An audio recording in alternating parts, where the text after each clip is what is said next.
Taliesin Jaffe here on my second episode of Signal Boost.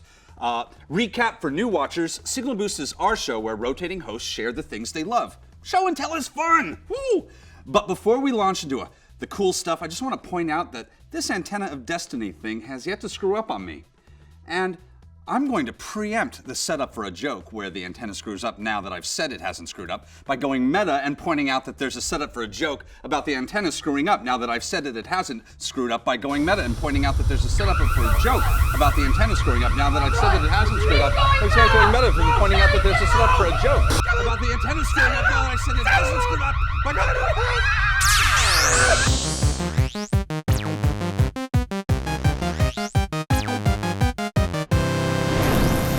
Let's start this episode off with some music.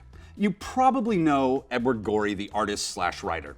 You may have heard of the classical group, the Kronos Quartet, and maybe you just might have heard of the Tiger Lilies, one of my favorite bands with a style that's very uniquely their own. But did you know that 13 years ago, all three of these fantastic things came together like a mighty goth turducken to produce an album called The Gory End?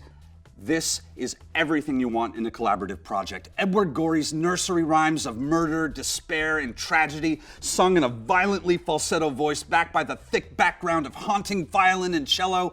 It's 110% gin-soaked goth violet candies that are probably poisonous.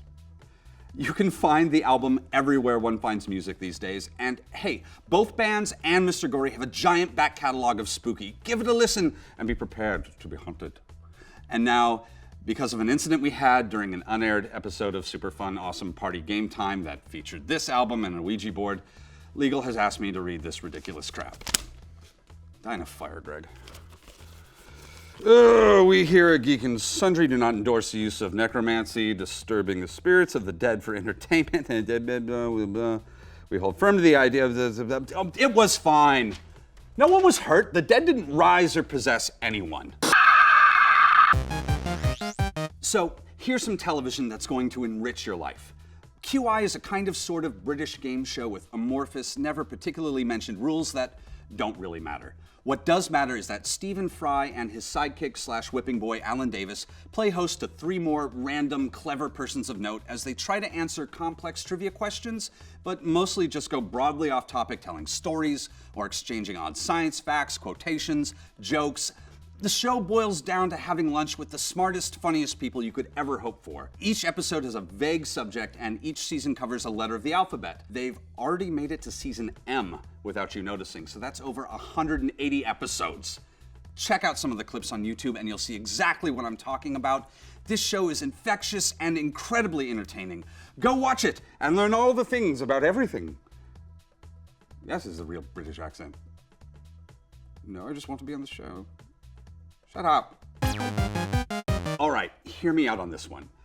Way back in the olden days of the early 90s, a group called the Cacophony Society, who I would describe as a sort of militant Discordian cultural pranksters club, but not really, decided it would be a great idea to gather up a large group of miscreants, dress everybody up as Santa Claus, and spend a summer's day going from bar to mall to strip club, getting drunker and more ridiculous.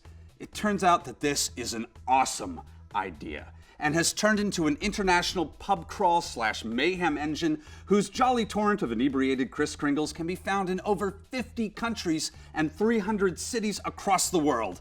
I'm talking about SantaCon. It's pure absurdity in the most delightfully bizarre form. If a giant drunken mob of red velvet and fake beards isn't your thing, I welcome you to check out some of the other great works of public weirdness the Cacophony Society has perpetrated over the years. I should probably give you fair warning, though, the Chuck E. Cheese one's pretty dark. It's really dark, actually.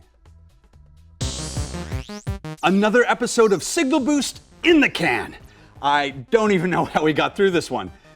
Actually, now that I'm thinking about it, didn't everything go to at the top of the episode?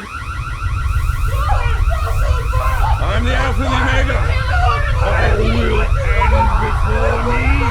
I will bring the fallen man. Nah, this is just crazy. We'll see you next week. We'll just try this again. No. Shut up, Greg.